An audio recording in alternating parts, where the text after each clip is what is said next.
Hello friends, आप सभी का मेरे यूट्यूब चैनल एजुकेशन टॉक में स्वागत है।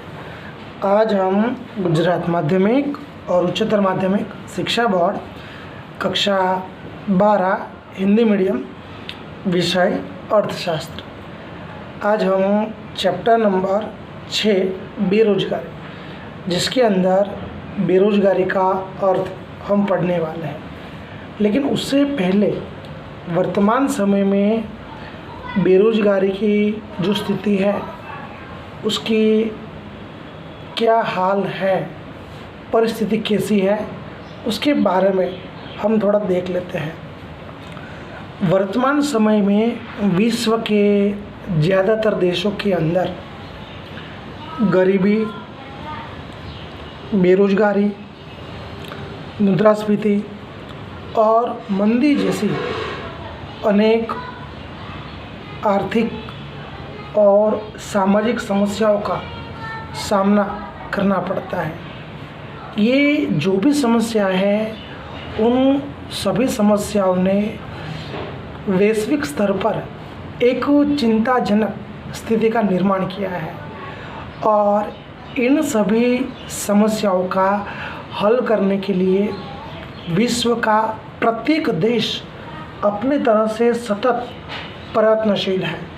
लेकिन उसके बावजूद भी इन समस्याओं का पूर्ण रूप से समाधान हो पाया नहीं है। यह एक कटु सत्य है।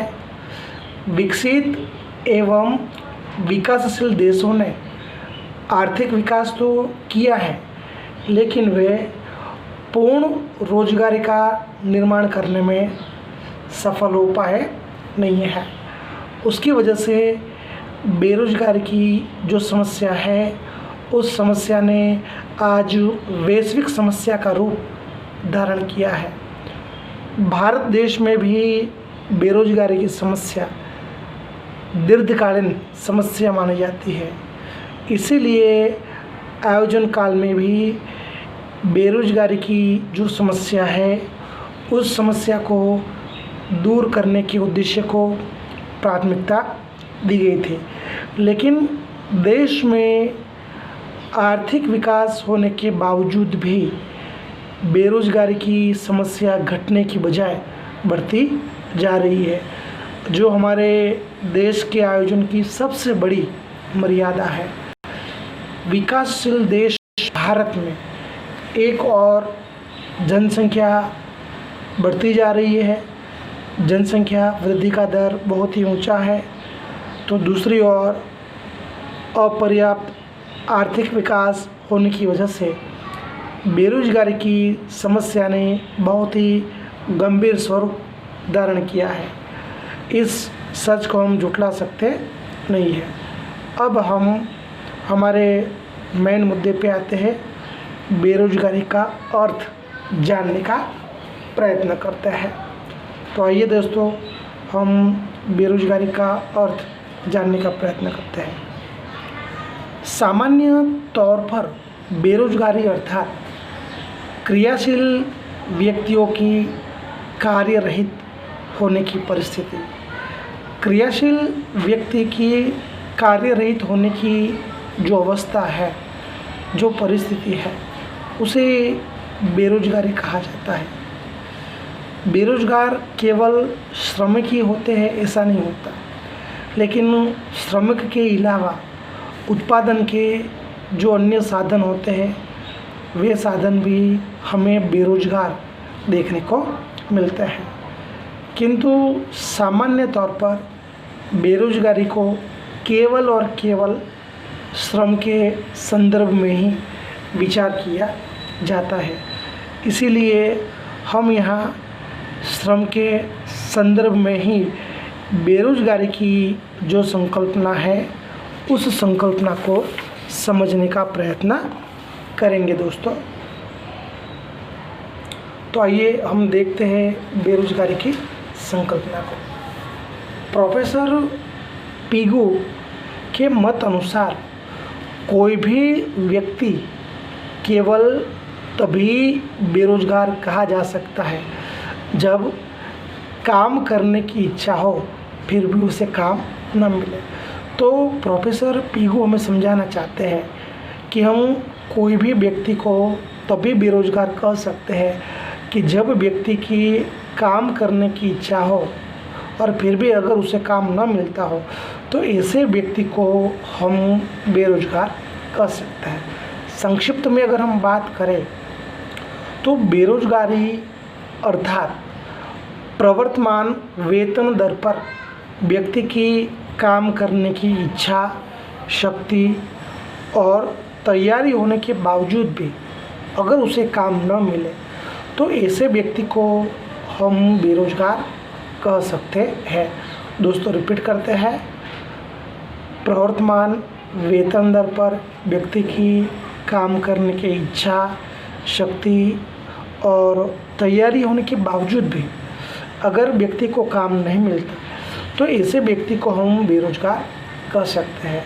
तो बेरोजगारी का उपरोक्त जो अर्थ है, उस अर्थ के अनुसार प्रवर्तमान वेतन दर पर व्यक्ति की काम करने की इच्छा हो, उसकी शक्ति हो और उसकी तैयारी हो, उसके बावजूद भी अगर व्यक्ति को काम से वंचित रहना पड़े, तो व्यक्ति की उस स्थिति को बेरोजगारी कहा जाता है।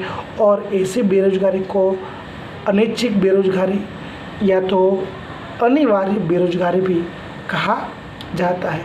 तो दोस्तों ये अनिवार्य बेरोजगारी हुई, क्योंकि यहाँ पे व्यक्ति खुद नहीं चाहता बेरोजगार रहना। व्यक्ति मार्केट के अंदर जो भी प्रवर्तमान वेतन दर होता है, उस वेतन दर पर व्यक्ति की काम करने की इच्छा होती है, शक्ति होती है और व्यक्ति की तैयारी भी होती है, लेकिन उसके बावजूद भी व्यक्ति को काम से वंचित रहना पड़ता है। तो ऐसे बेरोजगारी को हम अनिवार्य बेरोजगारी कहते हैं या तो अनैच्छिक बेरोजगारी कहते हैं, क्योंकि यहाँ व्यक्ति को अपनी इच्छा नहीं है, लेकिन फिर भी उसे उस स्थिति का सामना करना पड़ता है। यह अनिवार्य बेरोजगारी मानी जाएगी। ठीक उसी प्रकार से अगर व्यक्ति की काम करने की इच्छा और शक्ति न हो और यह प्रवर्तमान वेतन दर पर काम के बिना बैठा रहे, तो व्यक्ति को बेरोजगार कहा जा सकता नहीं है, क्योंकि व्यक्ति न तो खुद काम करना चाहता है और न तो व्यक्ति की काम करने की इच्छा है। सही है। और बाज़ार के अंदर प्रवर्तमान वेतन दर पर उसे काम मिलता है, फिर भी वो काम करना चाहता नहीं है। तो ऐसे व्यक्ति को हम आई थिंक स्वैच्छिक बेरोजगार कहेंगे, क्योंकि वो अपनी इच्छा से बेरोजगार है। काम करने की उसकी योग्यता भी है और शक्ति भी है, तैयारी भी है, लेकिन फिर भी वो काम करने के लिए राज़ी नहीं है। मार्केट में जो भी वेतन दर मिल रहा है उस पर उसके काम करने की कोई भी इच्छा नहीं है। तो ऐसे व्यक्ति को हम स्वैच्छिक बेरोजगार गिन सकते हैं। बालक, वृद्ध, अशक्त, अपाहिज अपनी स्वेच्छा से काम न करने वाले लोगों को हम बेरोजगार नहीं कह सकते, क्योंकि वे लोग स्वयं काम नहीं करना चाहते, तो वो स्वैच्छिक बेरोजगार माने जाएंगे। इस प्रकार से स्वैच्छिक बेरोजगारी यह हमारे देश की समस्या नहीं है। हमारे देश की समस्या अनिवार्य बेरोजगारी है, क्योंकि भारत देश के अंदर अधिकतर लोग काम करने की इच्छा रखते हैं, शक्ति रखते हैं, योग्यता रखते हैं। मार्केट में जो भी वेतन दर पर काम मिलता है उसे करने के लिए तैयार भी है, लेकिन फिर भी उन लोगों को बेरोजगार रहना पड़ता है। तो हमारे देश के अर्थतंत्र की सबसे बड़ी समस्या अनिवार्य बेरोजगारी है। बेरोजगारी की संकल्पना को श्रम की आपूर्ति के संदर्भ में समझा जाता है।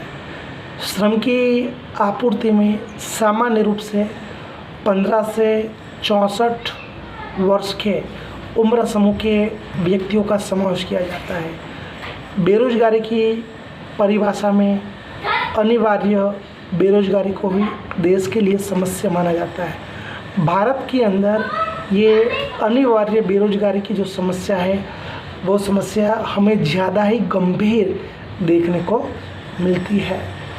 अगर हम थोड़ा और जानें तो बेरोजगार व्यक्ति आर्थिक रूप से भी आश्रित होता है। बेरोजगार होने की वजह से व्यक्ति न तो अपनी आवश्यकता को पूरी कर सकता है, न तो अपने परिवार की आवश्यकता को पूरी कर सकता है। इसके अलावा वे समाज के अंदर सम्मानपूर्वक जीवन भी नहीं जी सकता है। लोग इसे रिस्पेक्ट नहीं देते। लोगों का उसके प्रति जो नज़रिया होता है, दृष्टिकोण होता है, वो भी अच्छा नहीं होता है। इसीलिए भारत देश में बेरोजगारी की समस्या को केवल आर्थिक समस्या नहीं गिना जाता है। बेरोजगारी की समस्या को सामाजिक समस्या गिना जाता है, नैतिक समस्या गिना जाता है और राजकीय स्तर की समस्या भी गिन सकते हैं। तो दोस्तों, हमने यहाँ पे बेरोजगारी का अर्थ देखा। इसके अलावा अनिवार्य बेरोजगारी और स्वैच्छिक बेरोजगारी में क्या फ़र्क है, और जो श्रम की आपूर्ति के अंदर जिन उम्र समूह का समावेश होता है उनकी हमने चर्चा की। और साथ साथ में हम बेरोजगारी को आर्थिक समस्या के अलावा हम सामाजिक समस्या क्यों गिनते हैं उसके बारे में भी मैंने चर्चा की। दोस्तों, अगर आपको ये हमारा वीडियो पसंद आया हो उसे लाइक कीजिए, शेयर कीजिए, ज़्यादा से ज़्यादा आप हमारा चैनल सब्सक्राइब कीजिए। और आगे की वीडियोस के अंदर हम आपके सामने कोई नए टॉपिक के साथ, कोई नए मुद्दे के साथ आपके सामने फिर से उपस्थित होंगे। तब तक जय हिंद, जय भारत, वंदे मातरम, भारत माता की जय।